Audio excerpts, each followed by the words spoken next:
Dear ladies, gentlemen, and esteemed experts, my name is Elia Retic, and it gives me immense pleasure to welcome you all on behalf of Dr. Mohammed Al-Ali, the CEO of Trends Research and Advisory.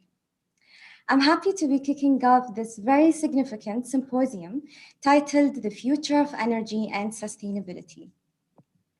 How much recovery plans and energy markets do we need to prepare ourselves for a better future?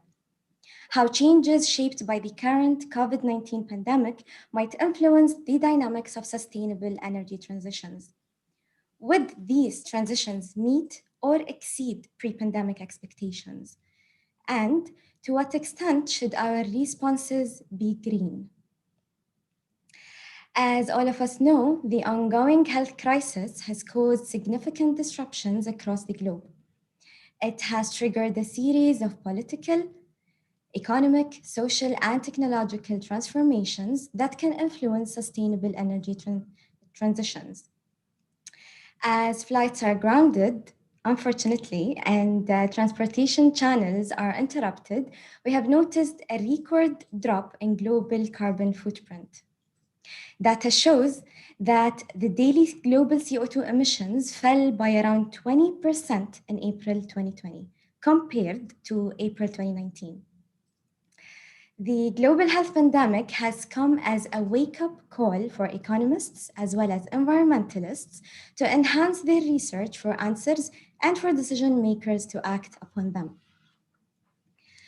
This E-Symposium will shed the light on questions related to the future of energy security, sustainability, and the implications of new technologies for non-renewable and renewable energy. Key themes to be discussed tonight include the following. First, energy transition between energy security and sustainability. Second, new technologies in the future of fossil fuels. Third, the future of non-traditional renewable energy, both challenges and opportunities. Fourth, energy resources management, a key driver for sustainability. Fifth, green technologies and sustainability, perspectives from the MENA region. We have a distinguished panel gathered tonight to explore these areas and add our understanding of the subject. We look forward to hearing their valuable insights. Once again, on behalf of Trends Research and Advisory, I thank all the panelists, the moderator, and viewers from all around the world who have joined us today to participate in this session. Without further ado, I pass the mic to our evening's moderator, Tatiana Abella. Thank you. Thank you very much. Good evening, everyone. Thank you very much to Trends for organizing this symposium tonight. And thank you to our speakers for joining from all over the world, from the States, from Japan, from the Middle East, from Israel. It's a pleasure to have you all here tonight. So as we mentioned in the introduction, we are going to talk about the future of energy and sustainability. As the world embarks on implementing the 2030 Agenda for Sustainable Development, we had to face the coronavirus disease in 2019, and this has dramatically changed the socioeconomic context for clean energy transition worldwide. Since March 2020, there's been a lot of call for green, just, better recovery and building back better by governments, by businesses, by international organizations, and by civil society. But what does it mean? What is green growth? And I think tonight what we're going to be focusing on is how electricity is produced and consumed, and how this remains the key for, getting back and creating new jobs, growing a better economy, and addressing climate change. So tonight, the aim is to shed light on the future of energy security, sustainability, and the implication of new technologies for non-renewable and renewable energy. I'm going to introduce each one of our esteemed guests one by one, just at the beginning of their session. So I would like to introduce you to our first guest speaker tonight, Dr. Elia Retic, a senior researcher at the Maritime Policy and Strategy Research Center of the University of Haifa in Israel. Dr. Elia was a visiting scholar at the Institute for Security and Conflict Studies at George Washington University as well, and a Neubauer Fellow at the Institute for National Security Studies at Tel Aviv University. His research focuses on patterns of conflict and cooperation over shared energy resources and environmental threats. And tonight, his presentation is about energy transition between energy security and sustainability. Welcome, Dr. Elia. Thank you very much, Tatiana, and thank you to Trends for organizing this. I've been in several Trends events so far, but I still need to say this every time because it excites me. It is an honor for me as an Israeli to be in the same panel as representatives from the UAE, as representatives from the Kingdom of Saudi Arabia, something that 10 years ago I didn't think would be possible and now is a reality, and it's still exciting to me every time. So thank you for the introduction and for inviting me to this. So I'm going to start, right? I'm going to focus on two case studies, and this is kind of how I'm going to try to convey the opportunities and challenges in the energy transition challenge, because we are facing a challenge that we've never faced before. We need to convince policymakers to transition, to adopt new technologies, to create a cleaner future for us and a safer one. And when we try to think about that, right, how to convince or why the transition will happen, we often have kind of this very technological focused solution. And we follow kind of this famous saying by Sheikh Ahmed Zaki Yamani, the kind of legendary petroleum minister of Saudi Arabia, that said that, right, the Stone Age didn't end because we ran out of stones. It ended because we found something else, right, copper, bronze. And so the oil age will not end because we ran out of oil. It will end because we will find a better technology.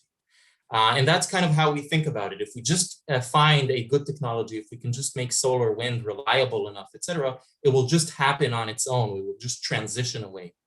The problem with this saying is that it creates a misperception in how we think about it, because we've never actually done that before.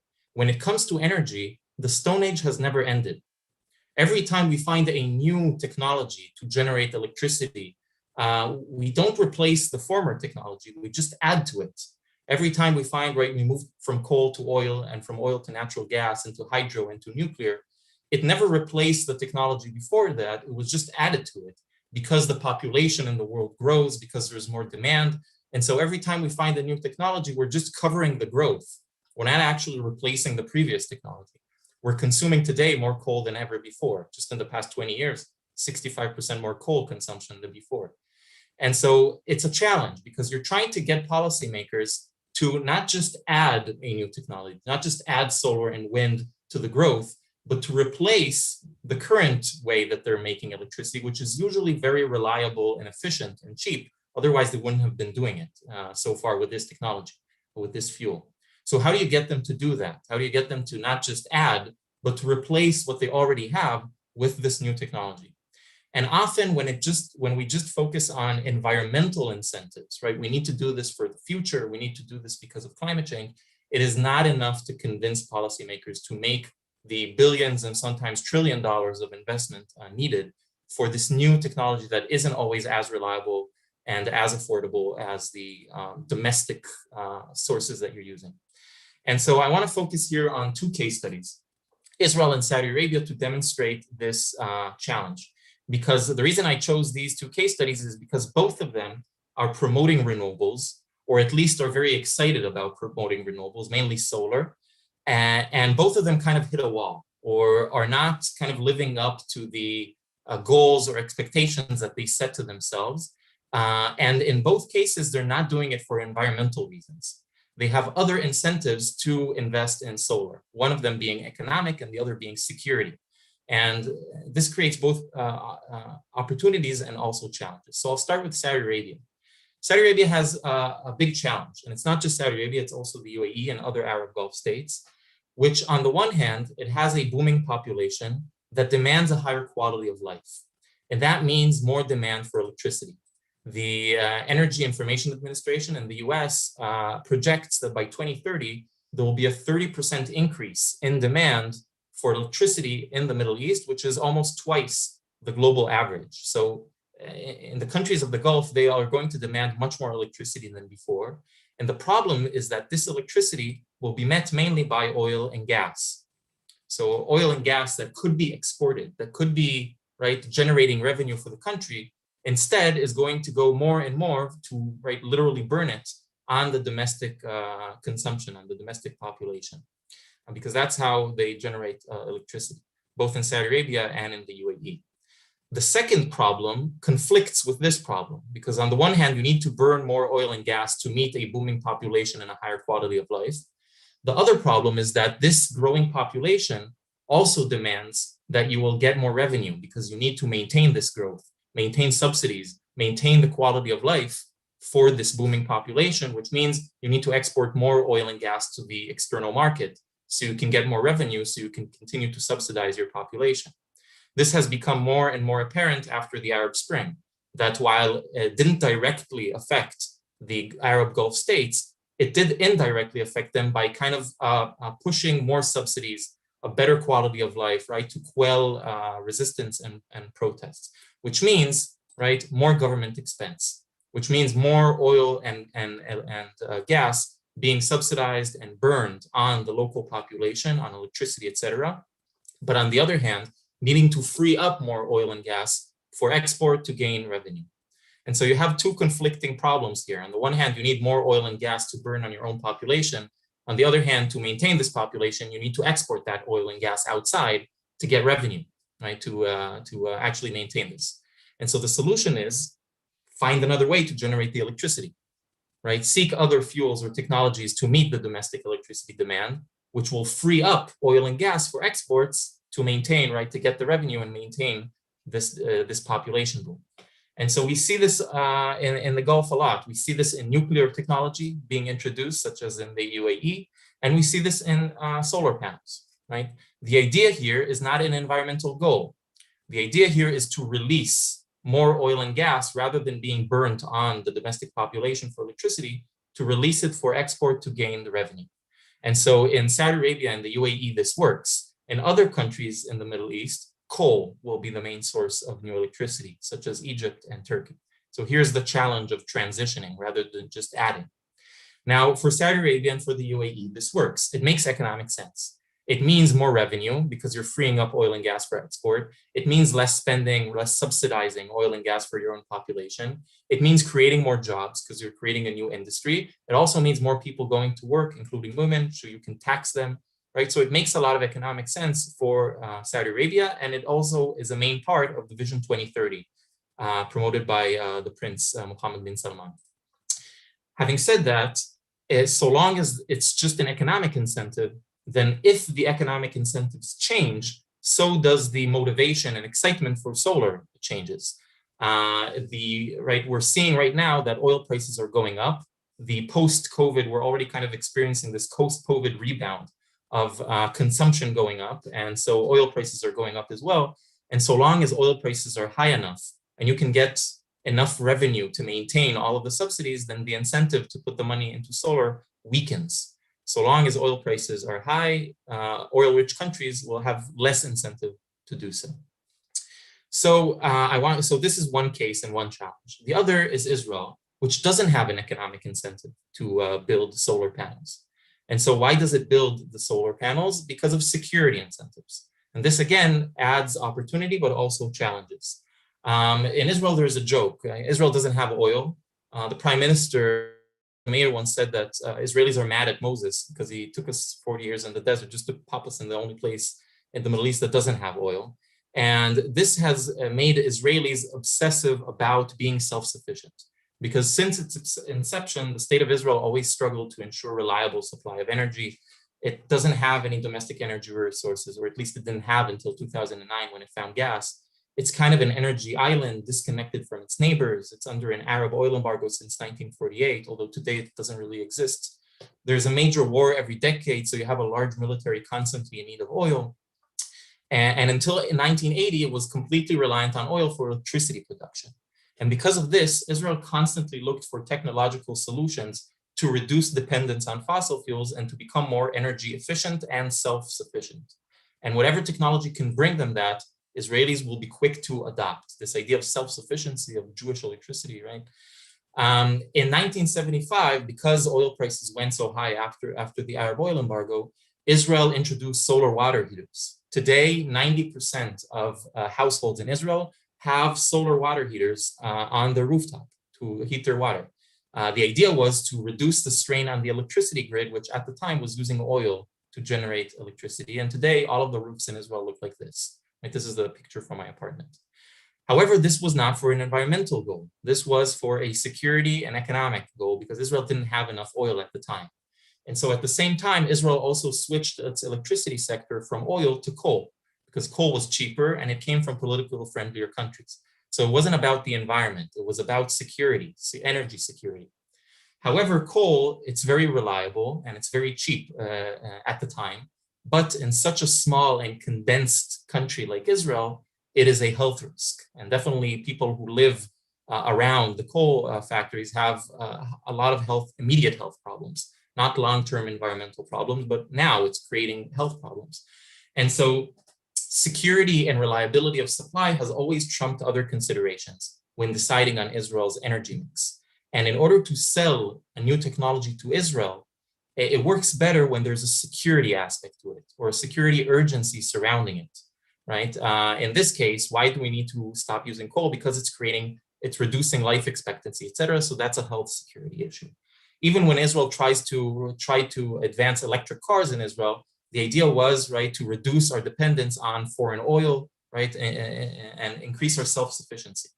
And so when solar photovoltaic panels became economic, Israelis were very early adopters of this technology. Because we already have solar panels on our roof, so to heat water, so we're already used to this technology, and to install a different type of solar panel is something that's very easy to convince Israelis to do.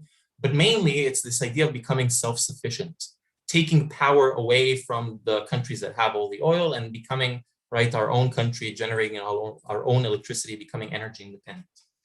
More than that, it was seen as a national security emergency to develop solar. During the Second Lebanon War in 2008, Hezbollah fired rockets and tried to aim them directly at the power plants in Israel. And so that convinced Israeli policymakers of this idea of decentralizing the energy grid. So rather than have all of the electricity generated in just 2 or 3 big places, condensed places, decentralize, have a lot of centers where you generate electricity through solar panels all over the country, on people's roofs, etc. And that way it is much harder to target and to create blackouts in Israel during a war. And so this created a lot of excitement in the last 20 years to develop solar.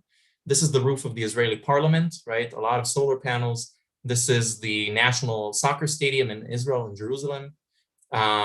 You have entire kibbutz in the Negev powered by solar. And of course, the Ashalim Park, this amazing, huge park with a lot of mirrors and solar panels, et cetera, that generates 250 megawatts.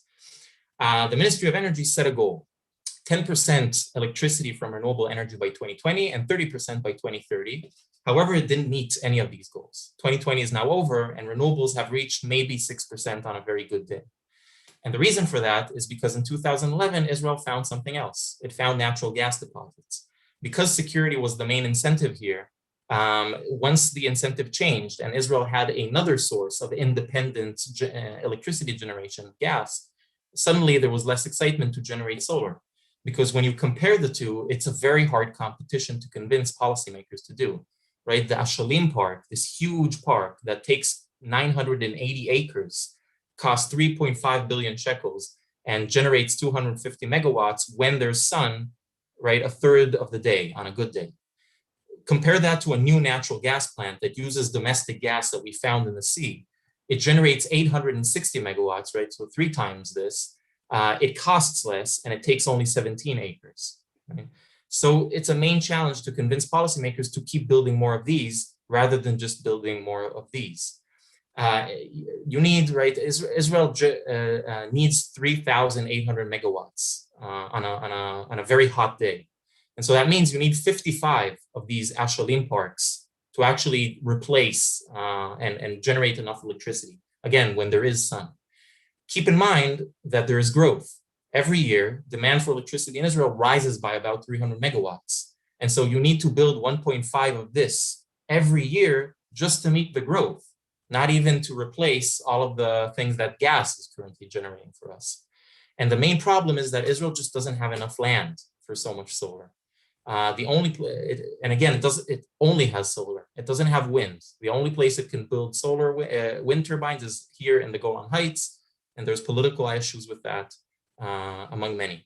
I'm getting a chat, sorry. Okay, I'll finish with this. It doesn't have the proper transmission set. It doesn't really have the land. Technically, it has the Negev, but 2/3 of this is military training grounds, and the other third is nature reserves. So it doesn't have land to build so much solar energy panels. And so the best bet it has is to cooperate with Jordan, with a common electricity grid. So the Jordanians will build the panels and Israel will get the electricity, buy it from them. Again, politically a challenge to do so, but some are trying to promote this, or to buy electricity with the grid from Europe, from Cyprus. Again, huge challenge. Turkey obviously doesn't like this. The last thing that I will say is that solar also is having a role in the conflict.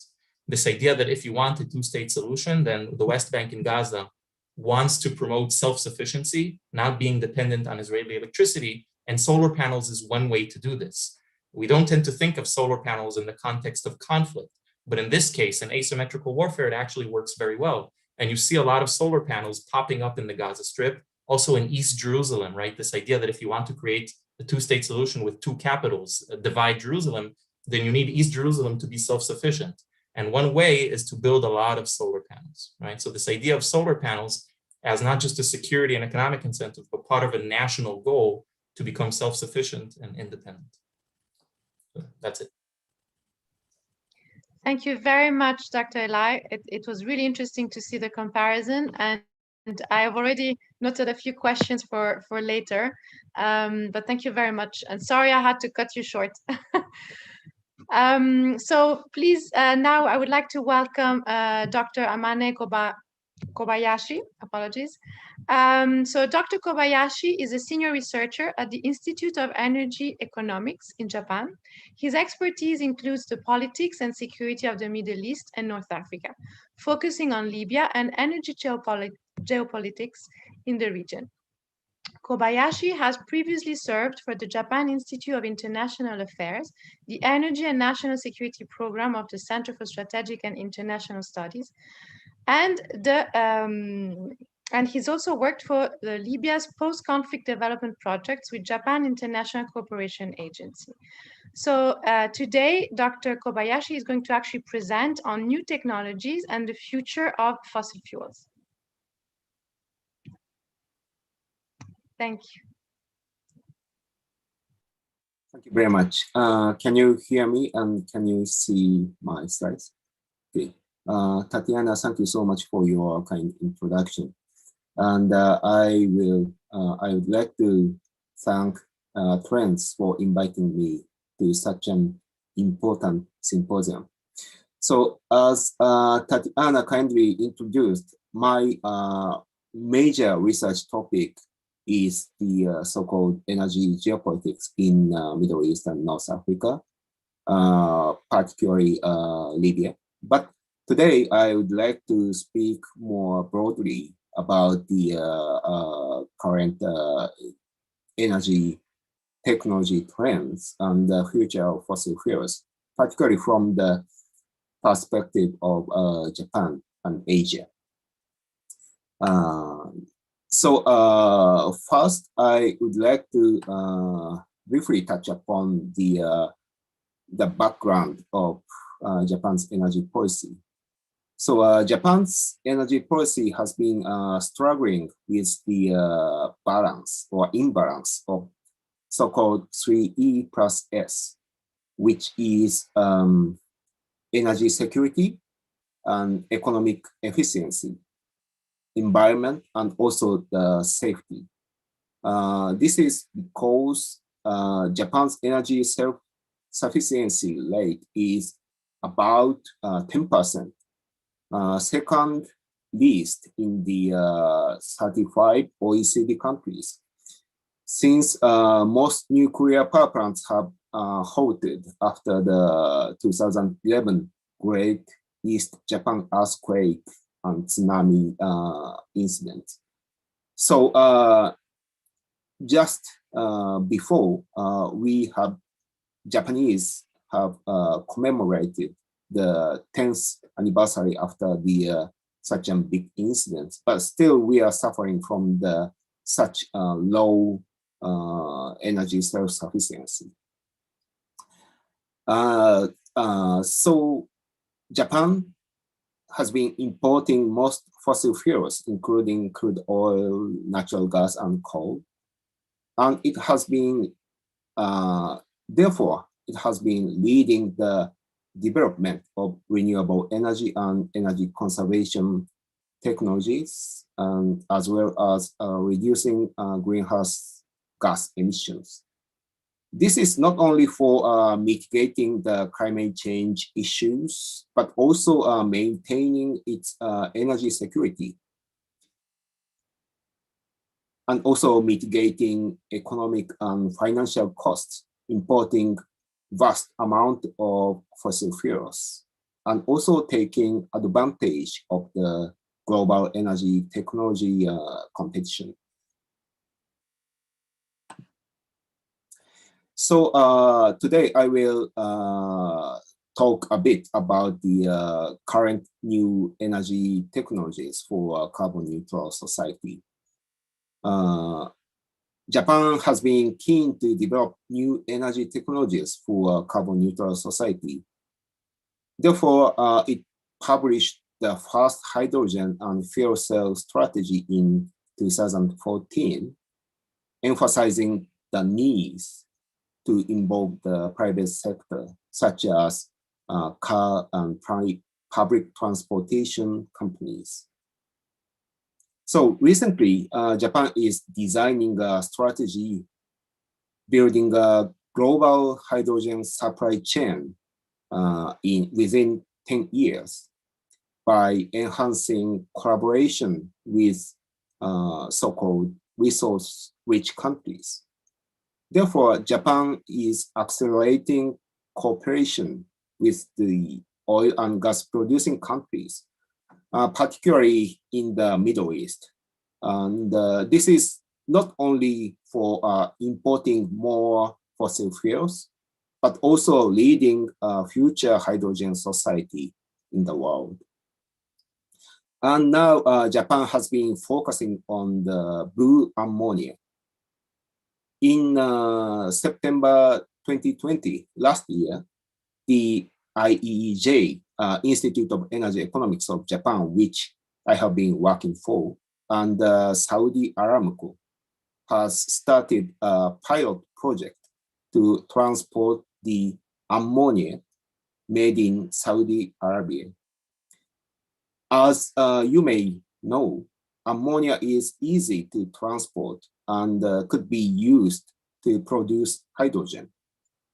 The ammonia made by fossil fuels without GHG greenhouse gas emission is called blue ammonia, as it is carbon neutral. The value chain of the blue ammonia between the two countries, Japan and Saudi Arabia, includes not only the process of extracting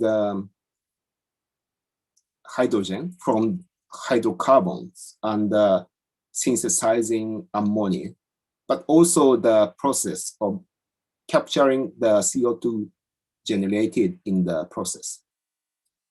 So CO2 is captured during the process for use in methanol production at the facility of SABIC, Saudi Basic Industries Corporation, and also used for the EOR, which is enhanced oil recovery at Aramco's oil field. So there are discussion on the best way to extract hydrogen in terms of GHG emissions or financial costs, affordability also. But for now, Japan is thinking that the blue hydrogen, which I have explained, is most reasonable and affordable, and also most effective for involving oil and gas producing countries, which are, I say, reluctant for energy transition. So blue ammonia could be a key for so-called decarbonization of fossil fuels and involving the oil and gas producing countries. And Japan also signed the MOU for ammonia cooperation with the UAE using its natural gas in January 2021, this year. So UAE is the second largest exporter of crude oil to Japan after Saudi Arabia. So it is showing that how Japan is keen to involve the cooperation of the oil and gas producing countries, particularly in the Middle East, for Japan's energy security and also for designing or building global hydrogen supply chain. On the other hand, from now on, I would like to talk about how the fossil fuel will be necessary for Asia in longer term. So on the other hand, fossil fuels will be a fundamental energy source particularly for Asia in longer term. So I am showing the simulation made by my institute, IEEJ, but many other models are estimating that the demands for crude oil in Greater Asia, including India, China, ASEAN, or Japan, the Greater Asia would double. The demands for crude oil in Greater Asia would double in 2050 compared to 2020, with growing population and growing economy. So when we look at the world, only the Middle East could be the major and stable supplier of crude oil. But despite that, with the geopolitical uncertainty in the region, as Eli explained, the energy security for Japan and Greater Asia is becoming increasingly threatened as they heavily rely on the oil and gas supply from the region. Therefore, how to engage in the Middle East and contribute the regional stability is a big challenge, particularly the regional major power, including Japan, China, and India. This is not only the future challenge, but also the ongoing challenge that we are facing. And also, it is quite important to think about how we can make global energy transition gradual and less painful for all of the actors. So from the perspectives of Japan and Asia, the energy transition should be gradual and less painful. This is because in Asia, there's some, I can say, frustration with the imposition of strict and, say, European-led environmental policies and desire for more pragmatic approach.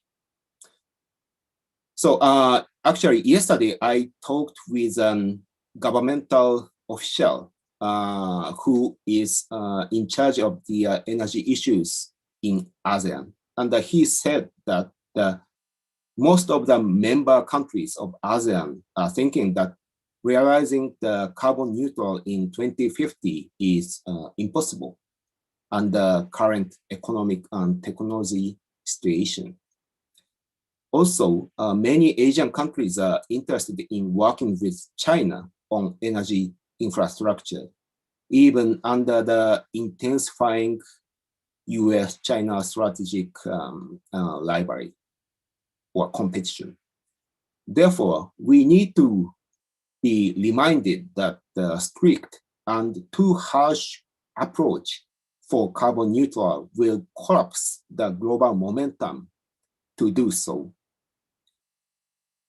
So reducing emissions through, this is Japan's perspective that reducing emissions through cleaner coal-fired power generation could be one of the most realistic options for Asia, particularly emerging countries. So I will skip the details, but Japan has been keen to export the highly efficient coal-fired summer power generation to emerging Asian countries, even now. Also, fossil fuels should not be so-called stranded assets for building a global hydrogen supply chain, helping economic growth of oil and gas producing countries and meeting the growing energy demands in emerging countries, not only in Asia, but also all over the world. So lastly, I would like to touch upon the current situation of nexus of energy transition, energy security, and geopolitical competition. Particularly in Asia and in the Middle East, the geopolitical instability is becoming critical, and particularly in terms of the energy security. In that context, free and open Indo-Pacific, so-called FOIP vision or strategy led by Japan, the US, India, and Australia could be the key to tackle such entangled energy challenges.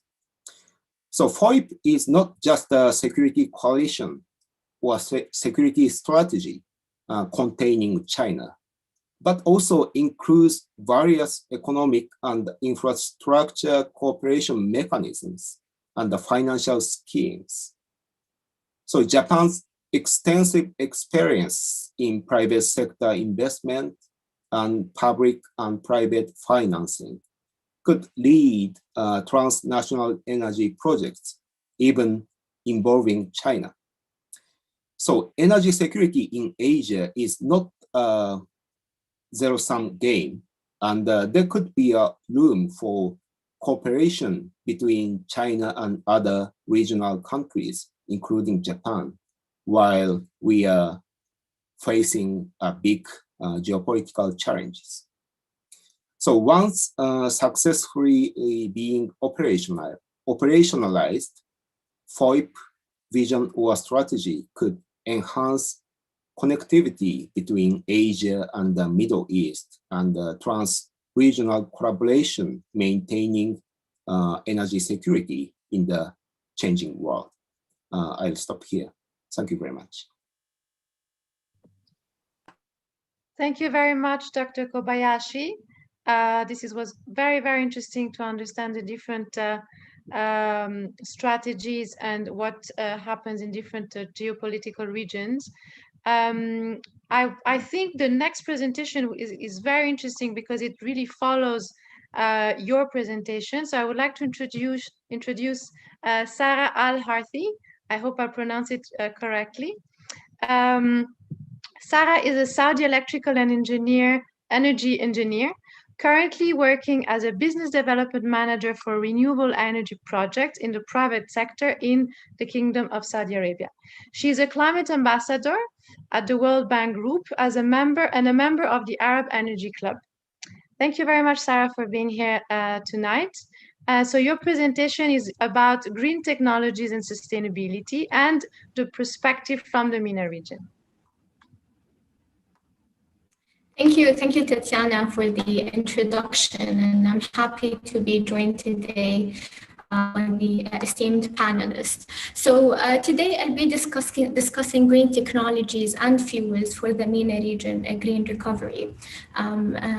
Multiple panelists have already touched points on some of the aspects that I'm going to discuss, but I will be zooming in particular on the MENA region. I'll be sharing insight from a recent publication that I contributed on the same topic.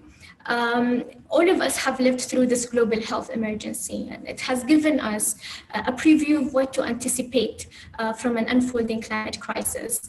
Like COVID-19, climate change will exacerbate existing systematic failures in our in political and socioeconomic structure. Fortunately, this health emergency have showed us an enormous possibility to change course and have presented a policy window for climate action and green recovery.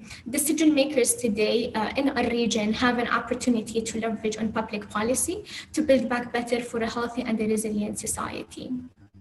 We've seen the economic downturn and the severe hit due to the country's lockdown. The World Bank Group have characterized this time as the worst global economic recession in 8 decades. And this recession is certain to cause upheaval in the MENA region in particular, as we are already suffering economically. And green recovery, when we look at green recovery, it is shaped by investments in the future and fund flows for sustainable sectors that support the environment and the climate. Recent studies, and this graph shows that economic recovery tilted toward green stimulus and cuts in fossil fuels investments can avoid the future warming of 3 degrees Celsius by 2050. A green stimulus prioritizes clean energy that relies on 2 components, green fuels and green technologies. And adopting science-based net zero strategies and investments is for sure a bold and a long-term decision. And hopefully it will create this green energy or this energy transition that we're looking for. Let's look at South Korea. It has been known as the swiftest and successful recovery in 2008. And it was primarily because of what they have done in terms of green stimulus and spendings in climate-friendly policies and energy efficiency and technologies and renewable energy development. The European Green New Deal, what we hear right now, is the European Green Recovery Strategy. And when we look and analyze that strategy and their energy system integration strategy, it is toward and around the technologies, the cut-edge technologies that we see today: wind, biofuel, green hydrogen, CCS, electrical vehicles, and synthetic fuels. On the other hand, when we look at the MENA region, what they have communicated as commitments on climate change, it does not specify any environmental sustainable technologies, and it is surely a little bit disappointing when you read these commitments. Technology, for sure, evidently will be the low-hanging fruit to deliver the needed emission cuts that we need. I'll be discussing four technologies that I'll touch point on what are the challenges and the recommendations for the region. I'll be starting with renewable energy. The esteemed panelists have already spoke a little bit about renewable energy. And when we look at the MENA region, it is one of the fastest growing worldwide in renewable energy. In 2019, for instance, it witnessed a 12% growth.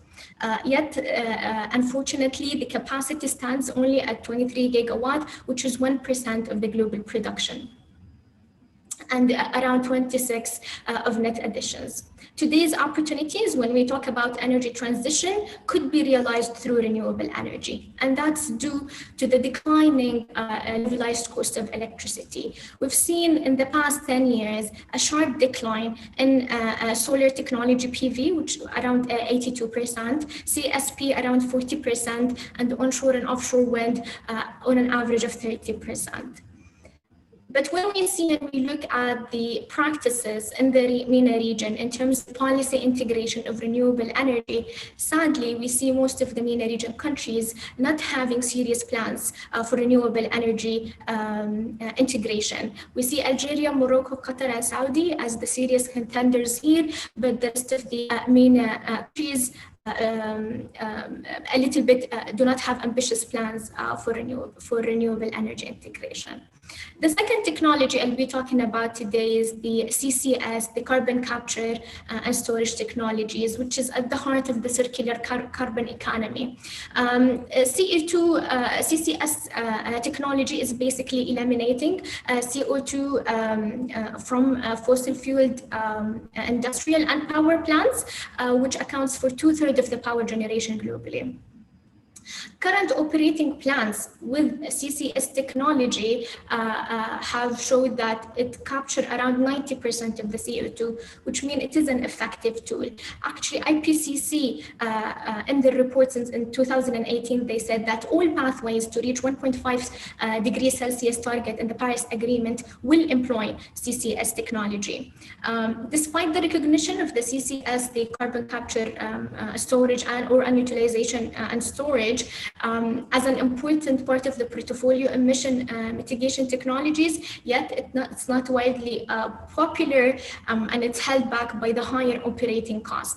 I see that in the MENA region, we have countries that are top oil producers, and they can afford to invest in CCS technology to make it commercially feasible around the globe, and could achieve their carbon neutrality targets. Thirdly, when we talk about renewable energy and we talk about penetrating renewable energy into our generation mix and in our energy system, we have to look at the grid. We need to install smart and resilient power infrastructure that will respond to the consumers, suppliers, and prosumers' demands. When we look at the MENA region, sadly, the MENA grid and power infrastructure is substandard. The electricity losses is more than 12%, which is 150% higher in the global average. We see cases from the region. Lebanon is having huge electricity security issues in terms of supply balance issues. Jordan is importing energy from its neighbor, and it's overloading its grid with unplanned renewable energy penetration. Egypt has an electricity surplus, and Morocco have an ambitious plan for more than 42% of renewable energy additions into its generation mix, which will put pressure on the grid infrastructure. So here we are faced by this challenge of matching renewable energy supply with energy demand. And the solution could be in battery energy storage, because this matching of renewable energy supply and energy demand necessitate a long duration bulk storage to maintain reliable service. And as you see in this diagram, service BSS or battery energy storage could support in system operation and frequency regulation and flexibility of the system. It could support in many grids, as well as solar and wind support of the system. 10 gigawatt was installed in 2017, and only 2 notable projects in the region, in Jordan and UAE. The challenges of having a battery energy storage in our system includes that the upfront, the capex of the battery storage is still considerably high, and there is no enough efficient regulatory framework or planned investments for the grid systems and the grid infrastructure. And we do not have even pilot projects to validate whether a battery energy system would be a solution in terms of technology efficiency for our region and for each and every country. Lastly, I'll be discussing green hydrogen, which Dr. Aman have already discussed.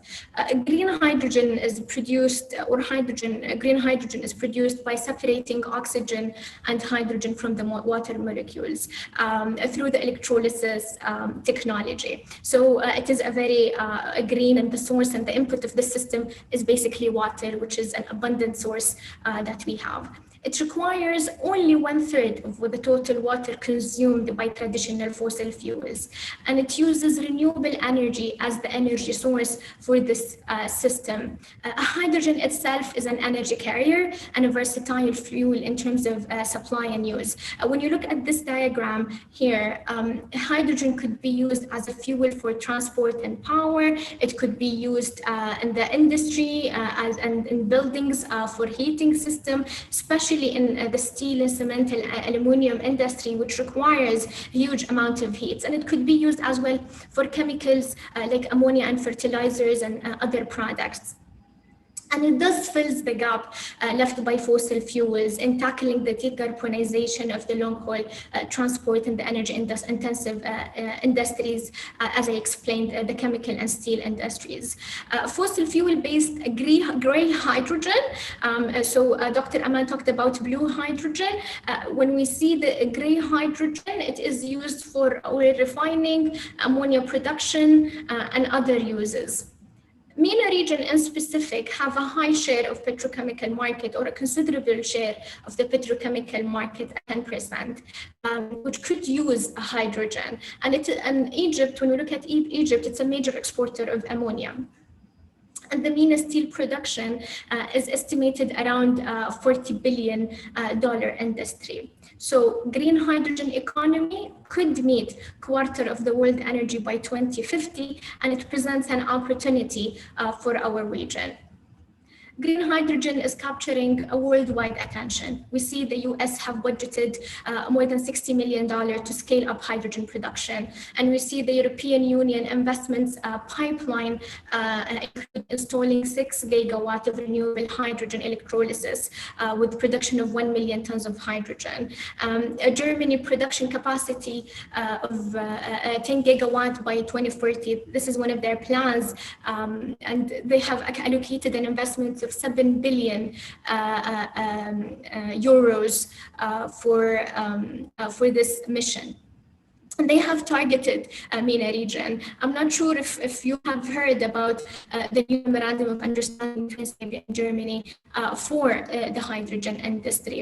Hydrogen power leaders like Germany, like Japan, see potential in the MENA region for expanding this international collaboration. And it could be an opportunity for transfer, for capacity building, and ensuring employment for our young youth in these countries.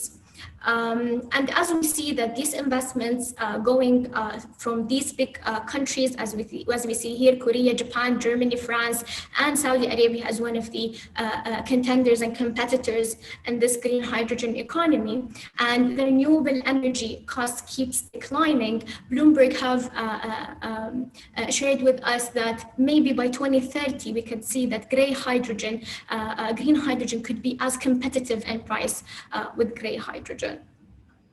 I would like to wrap up with some recommendations for our policymakers. First, we have to create multi-stakeholder task force to have an understanding and an assessment of what are the technological needs and regulatory barriers for deployment of energy technologies to realize this energy transition. And we need to prioritize international cooperation.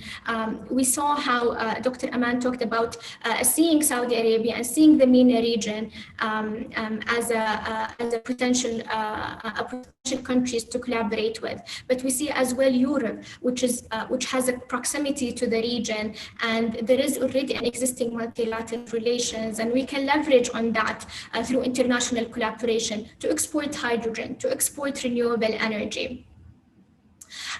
We need as well to develop policies to encourage public and private partnerships. I come from the private sector and I see the importance of having this relation to realize this energy transition. Public sector cannot do it alone, basically. Lastly, we need to promote innovative technology through human and institutional capacity building and dissemination of knowledge, which as well could be realized through the international cooperation. But it needs to be at the heart of the public policy effort in the region. With that, I conclude. Thank you so much for your time. Thank you very, very much, Sarah. This was really, really enlightening. And I have learned actually a lot about hydrogen and green hydrogen. Thank you for that. Our next speaker is Dr. Jeremy Martin. Jeremy Martin is Vice President, Energy and Sustainability at the Institute of the Americas, an inter-American public policy think tank located at the University of California, San Diego. The Institute of the Americas Energy and Sustainability Program works to foster a deeper understanding of the most critical energy issues facing the Western Hemisphere. Jeremy spends his time delving into geopolitics of energy and closely following energy industry trends and policy issues across the Americas, and is a frequent commentator and writer on Latin American and energy issues. He has testified before the US Congress on energy issues in Latin America, teaches a graduate course in Latin American energy policy, and at UCSD and the University of San Diego, and serves on the board of advisors for the Inter-American Dialogues Energy Advisors newsletter. He also serves on the board of directors of the San Diego Diplomacy Council. He's a member of the host committee for the Crohn's and Colitis Foundation San Diego chapter annual Bet on Cures event. Jeremy graduated with honors in history from the Citadel in Charleston, and a master's in international affairs, international development from the American University in Washington. So today, Jeremy is going to present on the future of non-traditional renewable energy, talking about challenges and opportunities. Well, thank you, Tatiana. Thanks for that lovely introduction. And thank you to Sumaya and the folks at Trends Research for the kind invitation to join today's discussion and session. I don't have any slides, so I don't know if that's good or bad, but you'll have to just, I guess, stare at me and stare at us as we listen to some of the prepared remarks I have. So I do want to talk about some global issues, some global context, and then pivot to some specific issues and focus on a little bit on Latin America, where I focus my work and efforts, and where the Institute of the Americas is involved in terms of policy and public-private policy discussions. So let's put on the table again what I think everyone has been saying already, but let me reiterate that climate action is the impetus. It is the basis for everything we're discussing today, and it will be the basis for everything that I'm going to share here. I think it's also important to remember, and I think some other folks during the introductions highlighted this, but that pre-pandemic, there was a strong trend line for global energy consumption, somewhere along the lines of 1-2% per annum in terms of primary energy consumption. And depending upon which scenarios and which indicators you look at, anywhere from 30 to 40% energy consumption growth over the next 20 years. So pre-pandemic, the world was growing and consuming more energy with that growth. Obviously, the pandemic has as so many folks, and we've heard so much about the last 12 months, major disruptions in short-term energy demand fell. We saw, just it fell through the floor last year in terms of particularly oil prices, but also in power markets as industrial output slowed. Obviously, the transport impacts, some folks have already highlighted that today, huge impacts in terms of consumption and demand. And then the fact that, for example, I'm still working remotely, and I think most of us are still working remotely. So we still have remote working. We're not doing as much commuting. Offices are staying closed. Lots of folks are discussing just, in fact, what their resumption of work through offices, et cetera, will be. So that will continue to have impact. But I think it's also important to mention that, as soon as we overcome the grave impacts of the pandemic in terms of the energy sector, we'll start to see growth recover. And in fact, we're already starting to see that. And there was some statistics I was looking at this morning, just something as basic as the TSA screening airline travelers in the United States. And we're not quite back up to early 2020 levels, but we're catching up, and we're certainly far above anything late 2020. So I think it's important to note that this year, the first quarter, we're already seeing some recovery, and that will certainly go on. And I think by 2022, we'll see the resumption of sort of those trend lines I mentioned just a minute ago of 1% to 2% per annum increase in terms of consumption. So I think all of this also points to the fact that as we recover, it reiterates this sort of what I call a transformational juncture in history. So again, if we think of climate action as the impetus, and then we think about what so many folks have talked about in terms of some of the specific case studies, we as a global community are at the transformational juncture. I'm in the United States. That's obviously been emphasized with the arrival of the Biden administration. And I think it's important when we look at now the government of the United States and we add up sort of all the different commitments around the world, about 2/3 of the world's greenhouse gases are in countries that are committed to some deadline or some objective for net zero emissions. So that's an important indicator of just exactly how much global support and how much coalescing around this climate action impetus there is.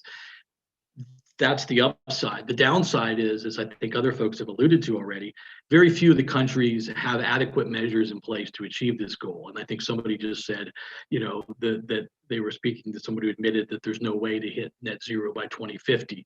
I don't want to comment on that, but I do think we have to understand that there needs to be, and as we're starting to see in the United States, a period of intense and accelerated legislative and regulatory activity, if in fact we want to continue on this trend line and path, or I shouldn't say trend line, but path to net zero in the United States 2050, different places, different targets, but nevertheless, there is this growing effort amongst countries of the world to point to domestic goals of net zero emissions. So how do we make net zero a reality? I mean, that's certainly key to this. And I suggest that there's going to be the need, if not an increasing demand for regulatory activity and frankly, legal and legislative activity to make sure that the roadmaps are in place.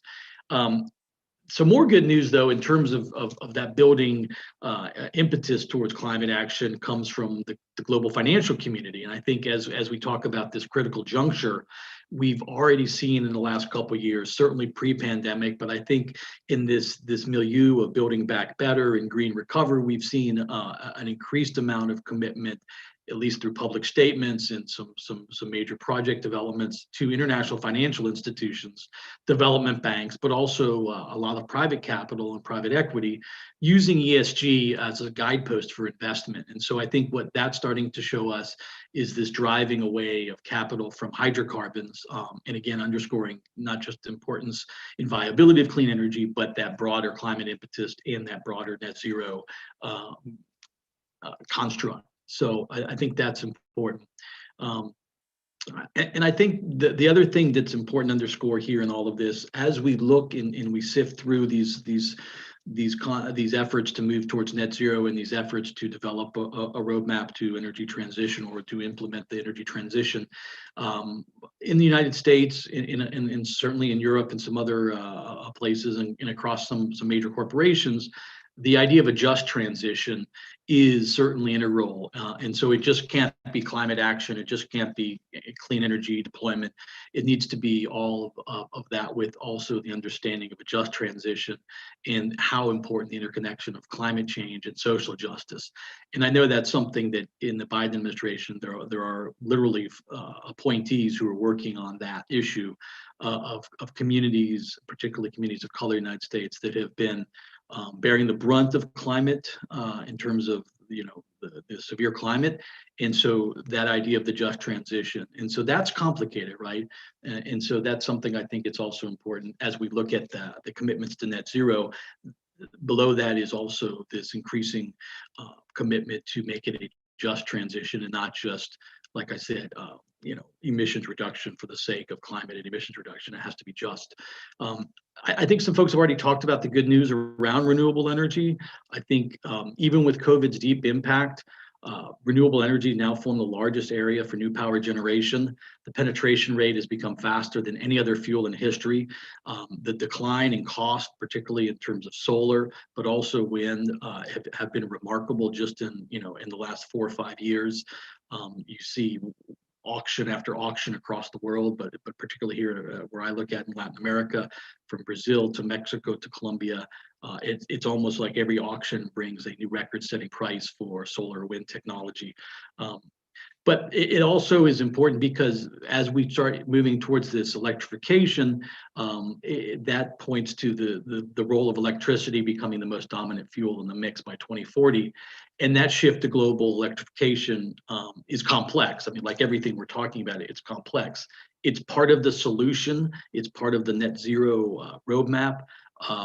But we also have to understand, and I think Dr. Eli highlighted this, just the global growth in populations. And so how do we move beyond what I think he very aptly described as not just complementing the mix with renewables and clean energy solutions, but building the base to allow to provide the growing population of the world, and not just the growing population, but the growing population in the world that demands more access and to reduce this energy poverty that is such an important part of that just transition, right? It's not just providing energy, but providing a source of clean energy and allowing a more modern supply of energy for, frankly, 3/4 of the world population that don't have that in terms of what we would expect today. And that really is part of this idea that I think has been talked about: build back better, build back greener, and this effort to accelerate the pace of low carbon fuels, solar, wind, geothermal, hydrogen. And I think, it also bears mentioning as part of sort of this complex challenge as we move more and more towards clean energy deployment, renewables, with wind and solar leading the way, with maybe some nuclear as well, depending upon the market and the countries. Geothermal, same in some places as a good solution. But with this electrification and this growing percentage of the mix coming from intermittent sources, I think we need to also understand the complexities and begin to look at the technological solutions and the ways we can solve the challenges of just bringing so much renewable, so much wind and solar into our mix, and the sort of irregular or intermittent supplies that are inherent. And so how do we make sure that we have, therefore, stable power networks, not just that we're providing greater access and more modern supplies, but that it's a uninterrupted and accessible supply. So I think energy storage is continuing to be looked at, battery energy storage, as part of that solution, and that's certainly an element of that solution. Storage so far is proving to be a good alternative to the huge investment that would have been required or has been looked at up until now for moving renewables, which tend to be in more remote, distant areas and away from demand centers. And so the amount of fixed infrastructure and fixed cost and all of the elements associated with major transmission now seem to be a little bit, to be solved a little bit by the potential for storage, battery energy storage. But I think there's still some questions, just how far and what's the right technology. Lithium-ion batteries can only do so much. But that's where I think there's also some good news, and that is where we start looking at, if there continues to be this excess capacity of renewables, and this is particularly the case of solar during daytime peak hours. And there's only so much that storage can do in terms of supplying the technology to capture that generation and not lose that generation peak hours, and then having it available, by the way, for that intermittent phase and for that off-peak phase. You start to look at the idea of capturing excess renewable capacity and using that for hydrogen production, right? And using that in the process for green hydrogen. And so you start to see where this mosaic comes together. And so it's deploying more and more clean energy, but it's capturing the excess generation by way of storage. So you have it available during off. You're reducing the infrastructure costs of transmission, not to mention all the social and ESG issues around huge transmission infrastructure. And then instead of curtailing, which is something that happens in some markets, the curtailment of the excess capacity renewables, you actually have another form of storage that's hydrogen, and hydrogen development and technology to, again, capture that excess capacity of clean energy and renewables. In the case of solar during the daytime, but wind as well, which oscillates in terms of its generation. And so all of that is to harness the capacity. And so when you talk about the rainbow, the different colors of hydrogen, I think what a lot of folks are hopeful is blending all of these tools together so that green hydrogen is part of the solution. It's in effect, like I said, a technological supply, or excuse me, storage that allows for supply during off-peak times. And as I think our colleague from Japan, Kobayashi, mentioned, the use of renewable fuels as well, that ultimately are created because of the excess renewable capacity. Dr. Sarah showed the graphic. Countries from Canada, Chile, Australia, the whole world is certainly hoping to be first movers in terms of this hydrogen and green hydrogen market and international opportunity. I was interested that I don't think I saw, the slide went quickly, I don't think I saw any Latin American countries on there. And I wanted to sort of end with a little bit of discussion of just exactly two countries in Latin America, Brazil and Chile, that I think are marrying to a certain degree a lot of these elements that I've talked about so far. And so if we can think about everything I said and then look at Brazil and Chile, I think it's a good way to wrap up. And Chile obviously is playing a huge role in energy transition. It's the second largest producer of lithium, so there's that sort of tangential but critical minerals piece as well that I didn't get into, but there's certainly a piece of the equation. But more importantly, at the legislative and the legal and regulatory level, Chile has indeed put in place the roadmap and has indeed begun to work toward carbon neutrality goals by 2050. They've been reducing the amount of coal in their mix. They have a target of full retirement of coal generation by 2040. 1/3 of renewable, excuse me, 1/3 of electricity from renewable sources by 2030. They're already outpacing that goal. So they actually have a lot of these elements of what I've talked about so far.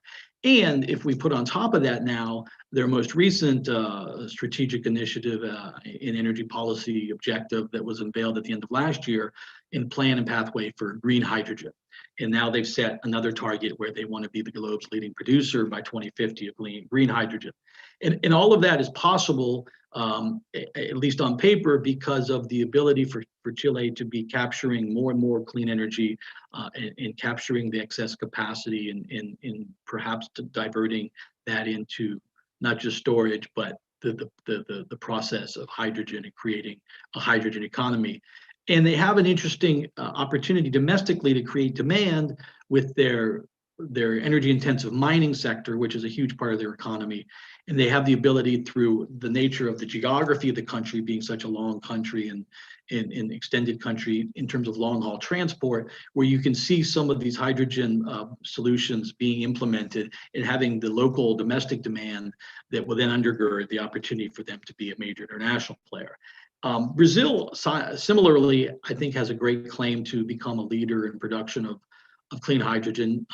They also have the opportunity in terms of blue hydrogen, not so renewable dependent, but Brazil is a major market and a huge country that has sort of written a book on energy auctions and been one of the most successful cases around the world in using energy auctions, electricity auctions, to increasingly deploy renewables and drive prices down. And so what you see there, again, like I've talked a little bit about, is that burgeoning renewable energy market. Brazil is very well known for hydro, but they've started to move beyond and complement and build upon that hydro with amazing wind and solar and a lot of distributed generation. And so with all of that, you start to see, again, the ability for Brazil to match their low-cost renewables, the need to capture some of the excess generation, particularly at those low price points and peak hours, and then direct that into the hydrogen process. So you see that opportunity that Brazil will try and seize. They've begun to develop a huge project in Serra, in one of the parts of Brazil that's getting some attention. So I think, we see two cases of Chile and Brazil in Latin America where policies have been put in place, regulatory, legal elements have been put in place, goals have been set, that all point to the ability to move towards this net zero carbon neutral framework of emissions, and to be able to harness the clean energy deployment and to also hopefully achieve a more greener recovery because of that, in a better economic recovery. I mean, Latin America is probably one of the regions most hard hit by COVID. And the recovery is certainly uneven so far. The vaccination, with the exception of Chile, has been uneven. So I think there's a lot of questions still, but I was trying to at least point to the upside and what I see as the positive developments. So I think to conclude sort of my thoughts here, that there's no doubt about the fact that the COVID pandemic and the aftermath is a catalyst for a deeper and more concerted commitment to net zero and decarbonization goals. I mean, I've seen that very clearly in Chile, and we're now seeing it very clearly in the United States. Policy regulations must be enacted today to achieve those targets. We've heard so many of these 2050 goals, 2040 goals, but without the policies and regulations in place, they're not that meaningful. Again, climate action is the impetus. At the same time as recovery and building back better and greener must inform these next steps that we're undertaking now and into next year as the energy sector recovers and resumes its typical consumption patterns. I think this is particularly true in Latin America, where I spend my time focusing. There's been long needed reforms in the region's power sector more broadly. And I think these technological and moments to build back and recover and sort of recover what the demand profile looks like in the economic trajectory, but particularly regulatory and institutional elements are key. And this is the moment to seize. So that's what I've got. Hopefully that was a nice compliment to, speaking of compliments, to the other speakers. Thank you again to Trends for having me this morning here in California, this evening over in other parts of the world. Thanks, Tatiana. Thank you very much, Jeremy. It was very interesting to see the other perspective from Latin America. And as you said, I mean, things are coming back to normal, unfortunately. Here in Dubai, traffic is almost like it used to be a year and a half ago. So there's a lot that needs to happen in terms of policies and regulation, for sure. Even if the best intentions are there, I mean, it needs to transform and translate into action as soon as possible. Thank you very much. I'm going to move to our next speaker, Dr. Valentina Dedi. Dr. Valentina is an energy economist with consulting experience in international oil and gas markets and a recent focus on energy transition. She has worked for projects spanning different stakeholders in the global energy industry, including international organizations, IOCs, and NOCs. She has also been delivering training courses to government officials and has been involved with academic institutions, teaching at the University of Surrey in the UK. Valentina currently works as a lead economist at KBR, serving within the company's global downstream advisory. She's the deputy director of Access for Women in Energy, a non-for-profit organization which aims to support the development of women in the energy industry globally. She also acts as a head of global operations at the Greek Energy Forum, leading projects to catalyze the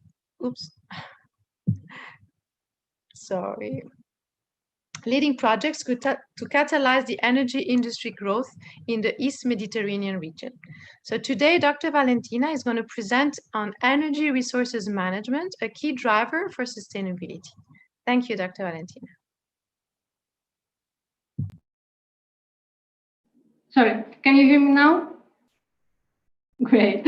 Thank you so much, Tatiana. Hello, everyone. And also thanks to Trends for this very kind invitation. So my session will be on energy resource management and sustainability. And I'll try to touch a bit on the concept of decoupling and talk a bit about energy efficiency and circular economy and how these two sustainability options can actually drive better energy resource management. So historically, population growth and economic activity have been commonly seen as the two most important drivers of the global energy consumption. Over about the last half of the century, there has been tremendous growth in the size of the world's population. It has grown, it has increased from about 3 billion in 1960 to almost 8 billion as of today. Of course, this growth has varied across regions and with decrease largely driven by non-OECD countries. At the same time, over the same period, global GDP also expanded, albeit at a much faster rate than global population after growing fourfold. And again, the growth has been unevenly distributed across regions and countries. So these rising levels of activity driven by both economic and population growth have created more demand for energy services, and that's why we have seen this rapid increase in energy consumption. And as we all understand, this has inevitably added increasing pressure to the environment as well. And with projections showing that the world's population will continue to grow, reaching nearly 10 billion by 2050, there is a question raised as to how the energy needs of this growing population will be met while the world remains committed to a sustainable path. So an essential element in the transition to a sustainable future has been the decoupling of natural resource use and environmental impacts from the economic activity. So economy-wide natural resource decoupling can be said to occur when resource productivity improves at a rate that is faster than the economic growth rate, which means that more economic value can be created by the same amount of or even less natural resources. Similarly, economy-wide impact decoupling refers to achieving more economic growth with less negative environmental impacts. So in the past, there used to be a really strong relationship between increasing incomes and growth in energy use. Although this, however, this strength has waned to some extent since then. As you can see, in the graph on your left-hand side, energy use and economic development have been decoupling, with a gross domestic product more than doubling between 1990 and 2018, while at the same time, total energy supply increased only by 60% over that period. Another also feature has been the fact that this relationship has become non-linear. So at lower income levels, the correlation between income and energy use continues to be strong enough. But above a certain threshold, a further increase in energy consumption does not necessarily enable greater economic development. And also, as you can see in the graph on your right-hand side, the amount of energy used to generate a unit of GDP, which is also called the energy intensity, has decreased on a global level by about 35% between 1990 and 2018. And again, here we have some variations. The fall has been greater for the non-OECD part of the world.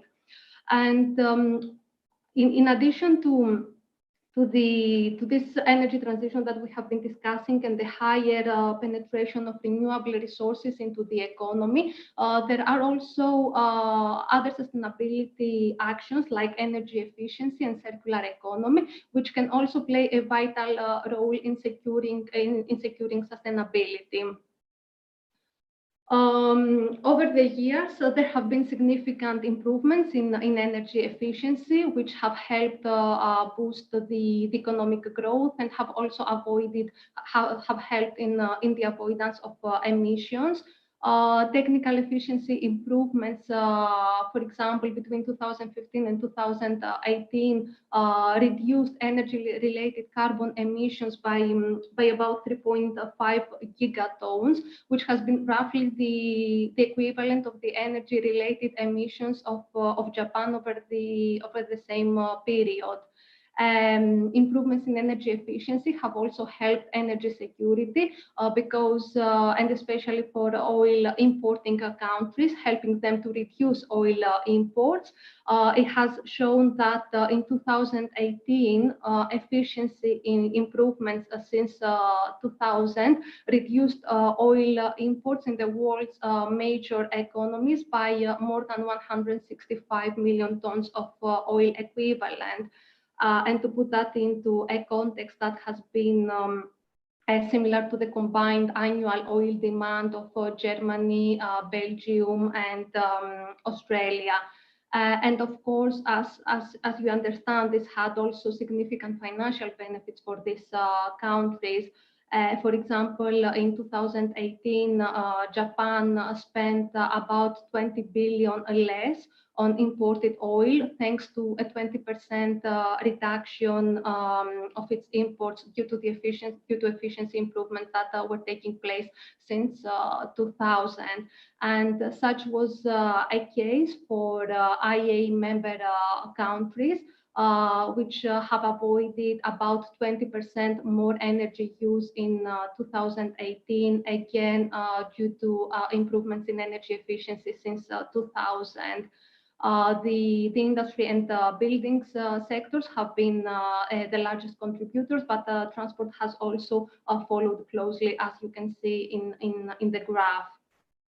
Again, that has been translated to significant financial benefits for these countries because the improvements resulted in the avoidance of over 15% of more energy expenditure for fuels for heating, transport, and other energy and uses. And that is equivalent to about 600 billion. So energy efficiency has a tremendous potential, but we have seen that over the last few years there has been slower progress. Levels of investments targeting efficiency have remained largely unchanged over the last few years, over the last 5 to 6 years. And the picture has been the same for the coverage and strength of energy efficiency obligation programs, which also have remained unchanged over the last few years. And at the moment is about 1/3 of final energy use covered by policies globally at the moment that mandate energy efficiency improvements. In addition to energy efficiency, circular economy, maybe it's not that the concept of circular economy is not a very familiar one, although it has attracted lots of attention recently and has been making lots of headlines. Circular economy can also play a significant role towards a sustainable future. The economic model that has been established since the Industrial Revolution has been that of a linear economy, where all products have a linear cycle comprising the extraction of raw materials, processing and transformation into products, distribution and sale, consumption, and finally the disposal as a waste. Which means that actually there is no recovery or reuse of products. But with increasing climate concerns, there is an increasing, a rising pressure on this traditional take, make, dispose economic model. And that's why we have this alternative concept of circular economy emerging. So in contrast to the linear approach, circularity actually decouples economic activity from the consumption of materials and energy by creating closed loop cycles in which waste is minimized or eliminated, and resources, even carbon, can actually be reused. However, it seems that the world is still far from circular. Based on a study conducted by Circle Economy, global economy is just 8.6% circular, which it means that based on the study that only 8 out of the 93 billion tons of minerals, fossil fuels, biomass, metals re-enter that enter the economy, are reused on an annual basis. And the worrying part is that actually that the world is becoming less circular over the years. Just a couple of years ago, circularity rate was slightly above 9%. And the driver for that has been, again, as I said at the beginning of the presentation, trends mainly on the demand side of the economy, growing population, improvement on living standards. All of these are pushing down the economy circularity rate. In the EU, it seems that the circularity rate seems to be slightly higher, and the main reason for that is because Europe leads the way policy-wise. It was in 2015 when the European Union launched its first comprehensive circular economy policy package, which is known as the European Circular Economy Action Plan. And more recently, last year, a new action plan for the circular economy was announced as one of the main blocks of the European Green Deal. And there are at least 14 member states that have put forward a circular economy strategy since 2016, although there are still member states where the understanding of the circular economy remains very limited. However, besides Europe, China has also started increasing its focus on a circular economy, and actually in 2018 it amended its circular economy promotion law. It banned waste. It enforced a ban on imported plastic waste in a move known as the Chinese Nationalist War that happened in 2018. And since then, other countries in the Southeast Asia region also followed China's lead, including Thailand and Malaysia, Vietnam. In the Middle East and in the Middle East region, some efforts. There has been also some progress. Earlier, should be January 2021. So earlier this year, the UAE cabinet approved the UAE circular economy policy, outlining a framework on how the country will approach, will try to achieve sustainable governance and the ideal use of natural resources, targeting clean production, sustainable transport and consumption, and efficient waste management. Saudi Arabia had also recently announced a circular carbon economy scheme based on reduction, reuse, removal, and recycling of carbon. although timelines and targets associated with the plan are yet to be revealed. So how circularity can be connected to energy? So circular economy principles can also be applied to the energy sector. Of course, it won't happen in the same way across the various energy industries and across the value chain. It will be in a different way depending on each sector. And for some industries like the hydrocarbons, we can never have a completely closed loop system, but still we can create reuse cycles. For example, we can have byproducts of one process being used as starting materials for another process to save raw materials and energy, minimize costs, and also create synergies. I have found some really interesting examples. For example, Norway is trying to find ways how platforms can be used, can be repurposed to support offshore wind projects. Also, there are efforts trying to reuse offshore oil fields and assets after drilling operations are discontinued. Also, gas flaring can be another good example because at the moment, not only it harms in the environment, but also there is energy that is being used, is being wasted instead of being used, and promote economic growth.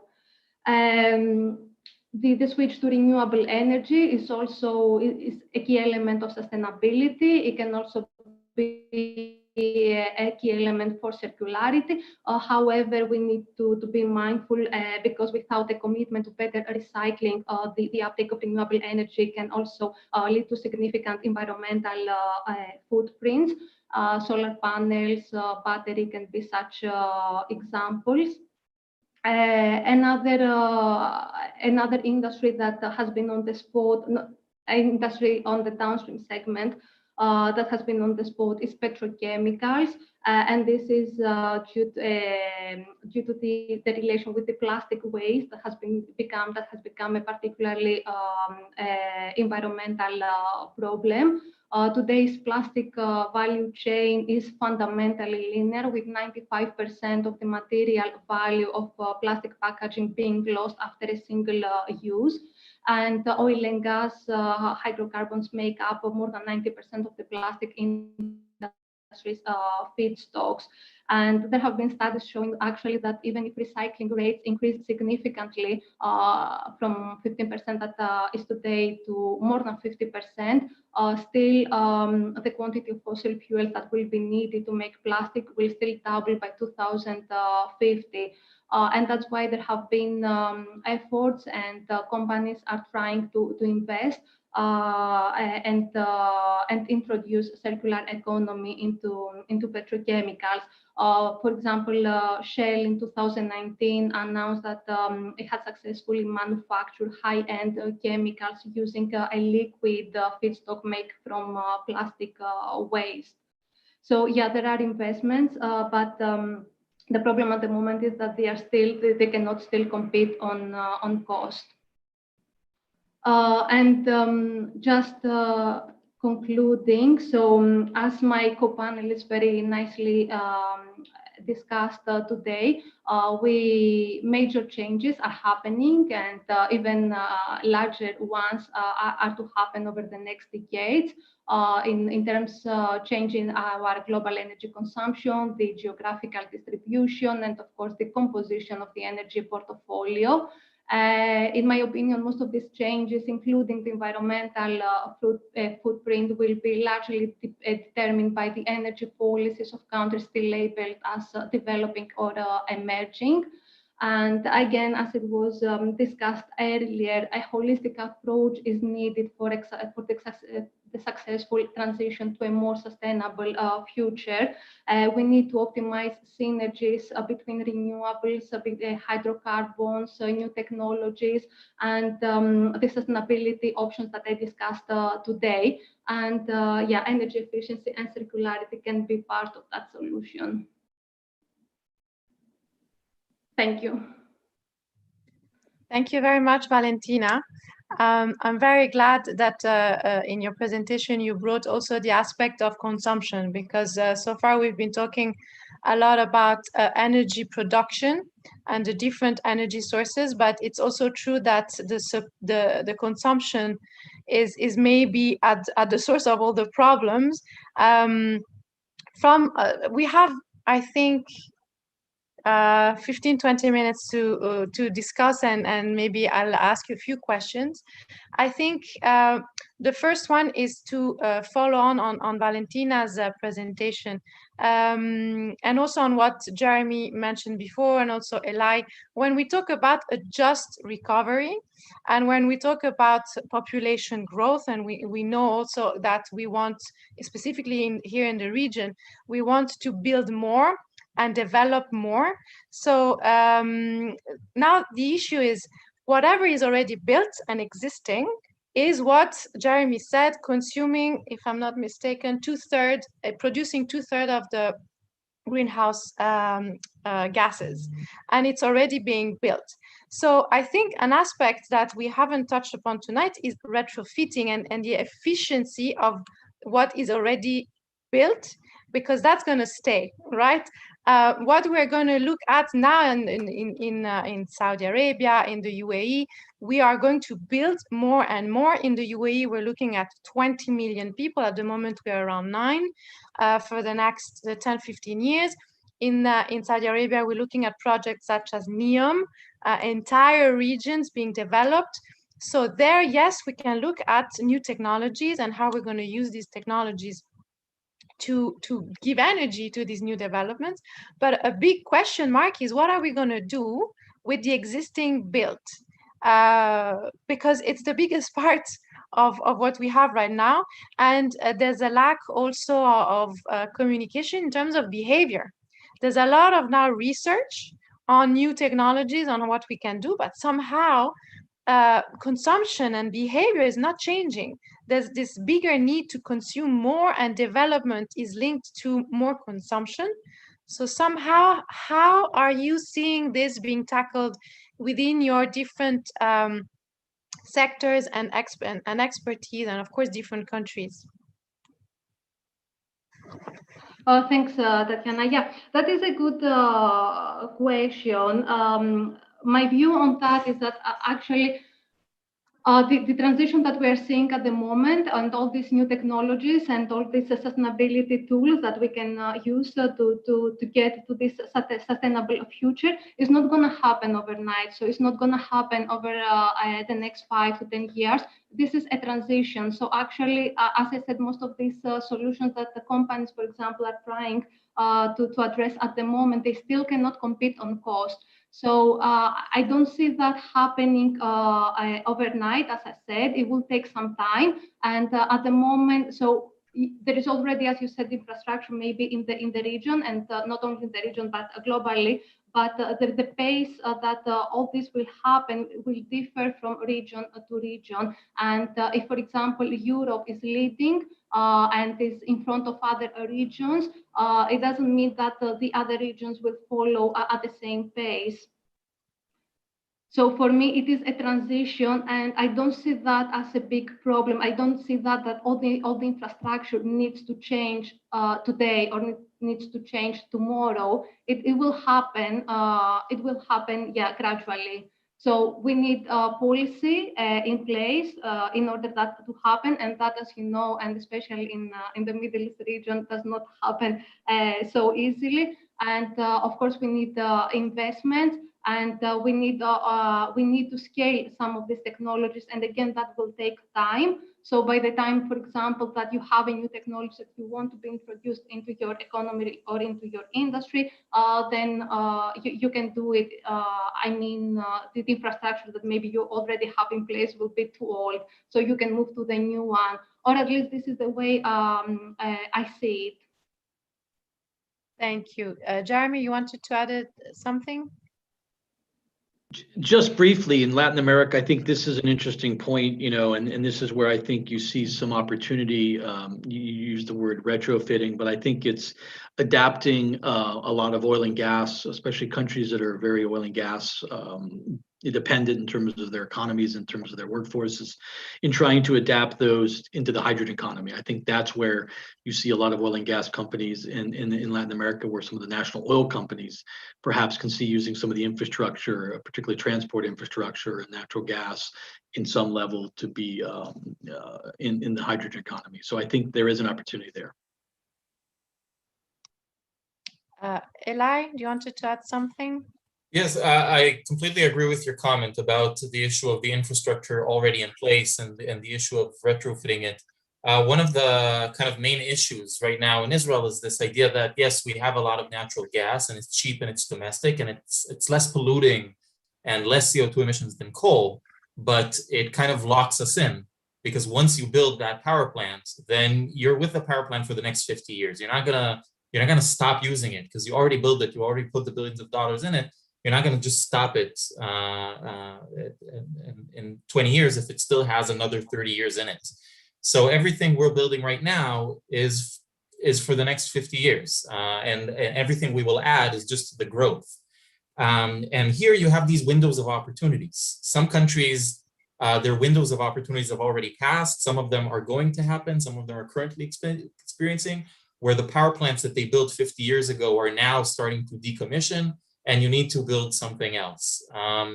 In Japan, due to these windows of opportunities can happen for different reasons. In Japan, because of the Fukushima, etc., they decommissioned a lot of nuclear plants, and you have this window of opportunity to what to do instead of it. And Japan is investing in a lot of things, like our speaker said, but also coal plants, right? Also, that is also something that's being built in Japan, and you're stuck with it for the next 40, 50 years. If you miss this window of opportunity now, then you're gonna miss it for the next decades. And so you need to capture this on time. And there's a time limit for these kind of things. So here in the UAE, for example, at the moment, we have a clean coal energy plant being built for desalination. We also have the nuclear plants almost ready to operate. We have a lot of focus on renewable energy. So is this a kind of sample of what the energy mix is going to be in the future in new cities, in new regions? Are we still looking at this? At the moment, there's been big investments for plants that are waste to energy, which is nothing new. It's very old, but we're seeing this in 2021, a lot of money being invested in waste to energy, which somehow is against what Valentina was saying, right? Circular economy, trying to not produce, use and waste, but try to reuse as much as possible. So what are we looking at for the next 30 years in this energy mix? Maybe Dr. Kobayashi can help us. I mean, right now, I know today in the news, it was announced that Japan is intending not to go ahead with nuclear energy any longer. Correct me if I'm wrong. Yes, thank you very much. There has been a huge and intense discussion whether we will abandon the nuclear energy or we will still use the existing plants, which could be used, not destroyed at all, or we will focus on R&D of smaller or more efficient or safer renewable reactors. And of course, as we all know, that politics matters always to consider energy mix, or how can I say, preferable energy resources. So as I said in my presentation, now is just the 10th anniversary or 10th year since the 2011. So Japanese governments and also public opinions are quite sensitive about the whether we will use the nuclear power plants, or we will abandon it. So I cannot conclude, or I cannot say clearly about the future of Japan's nuclear policy. But as I said, just ongoing discussion. This is what I can say. And also, based on your last question, one more issue could be the connectivity, particularly the transnational connectivity. So same as Israel, Japan is also isolated geographically. So Japan should develop its own grid. But when we look at, for example, Asia, or even the Middle East or Latin America, there's a lot of opportunities for transnational grid network or other energy network. But also in that case, the politics or international politics will prevent such kind of the expansion of the transnational how can you say, grid expansion or grid network. So when we look at East Asia, just North Korea, between South Korea and mainland China, and that geopolitics or geographical characteristics always preventing the transnational energy or grid network. And this is one more concern for us to consider the future of the sustainable development or sustainable energy network. This is my comment. Thank you. Thank you. So talking about sustainable development, what is the role here of the sustainable development goals in each one of the areas or countries where you are? Because some topics that you touched upon were about, politics, security, also specific part of the society being more in need than others. So the sustainable development goals do tackle these differences. We're talking about, peace. We're talking about partnerships. We're talking about development, consumption, production. So all these goals have an energy aspect, very, very important in them. Is this something that you see being applied, looked at? Is the framework being used, or is it it's just an add-on at the end of everything? Because if we're looking, at the Agenda 2030, we should take the SDGs and put them in front of us, and whatever we do as a business, as a government, they should help us through their targets and the different goals. But is this really the case? Maybe Sarah, you want to, I can see you're smiling, so maybe. Yeah, so energy is the backbone of the life as we know it now today. And having access to energy, you can imagine, it means having access to internet. And nowadays, a COVID pandemic that still remains consistent, and we really don't know when it will gonna unfold. It means how will it impact poverty, how it will impact unprivileged communities, how it will impact education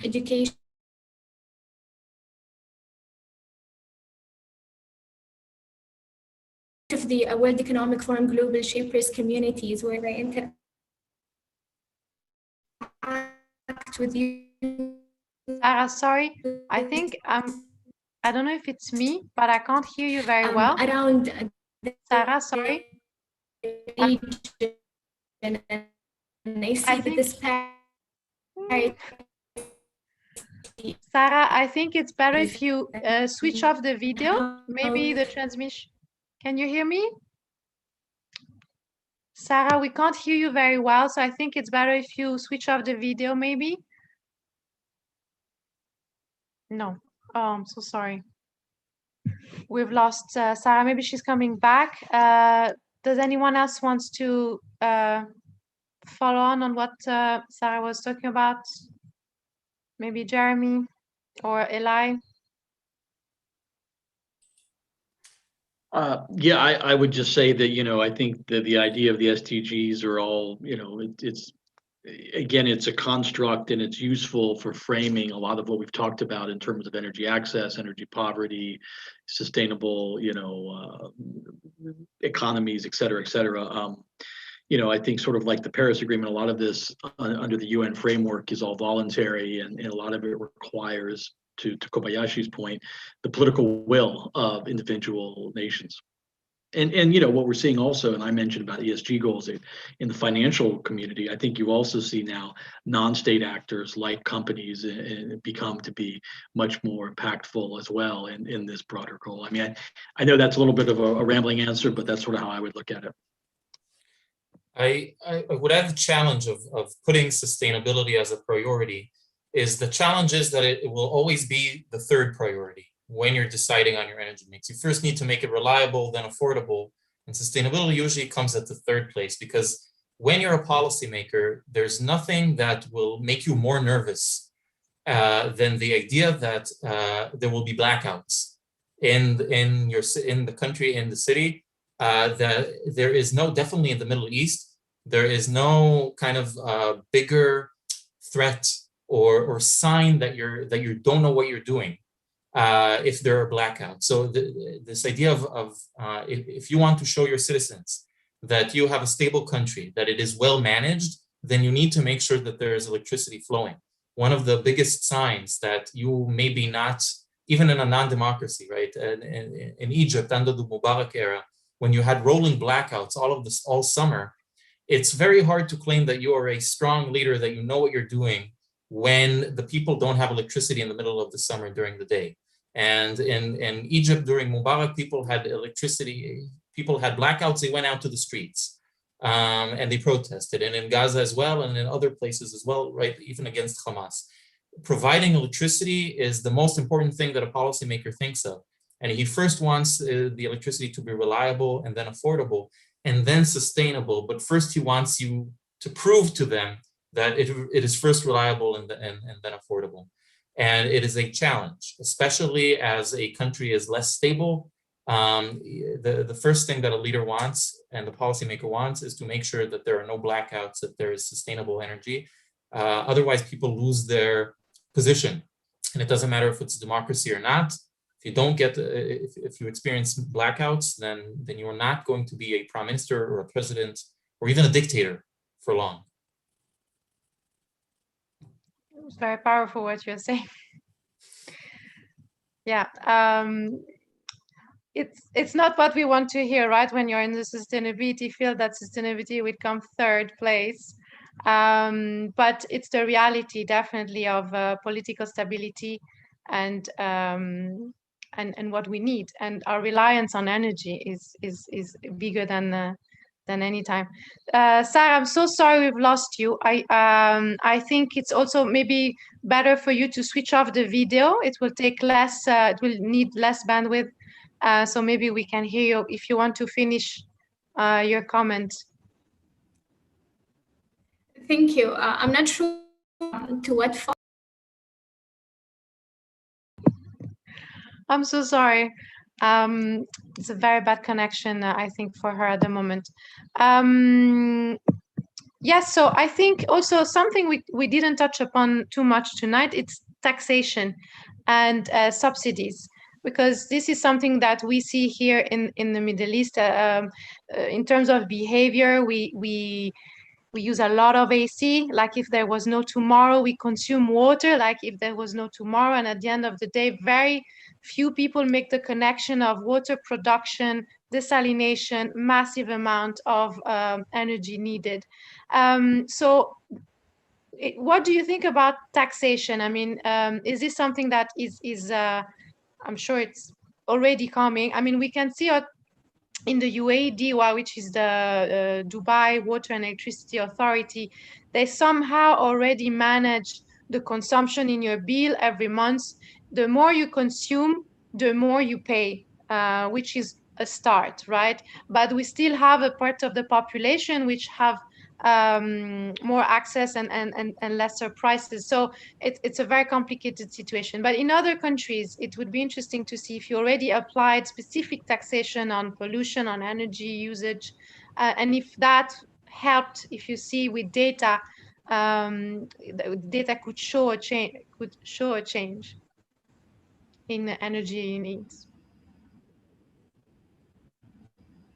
Anyone? Tatiana, is this the question? Is this a question for me? I'm not sure because I think I have a problem with Zoom. I'm not sure what's the issue. But I just want to touch point on Saudi Arabia experience and the electricity reforms that happened in the past 2 years, which changed drastically the demand profiles, and it have helped to manage, electricity supply and change the behavior of the people. So in one way or another, taxation and reforms and prices, if you consume more, you pay more, it does help in changing behaviors and changing consumption behaviors. Thank you very much, Sarah. I'm so happy we were able to hear your comment.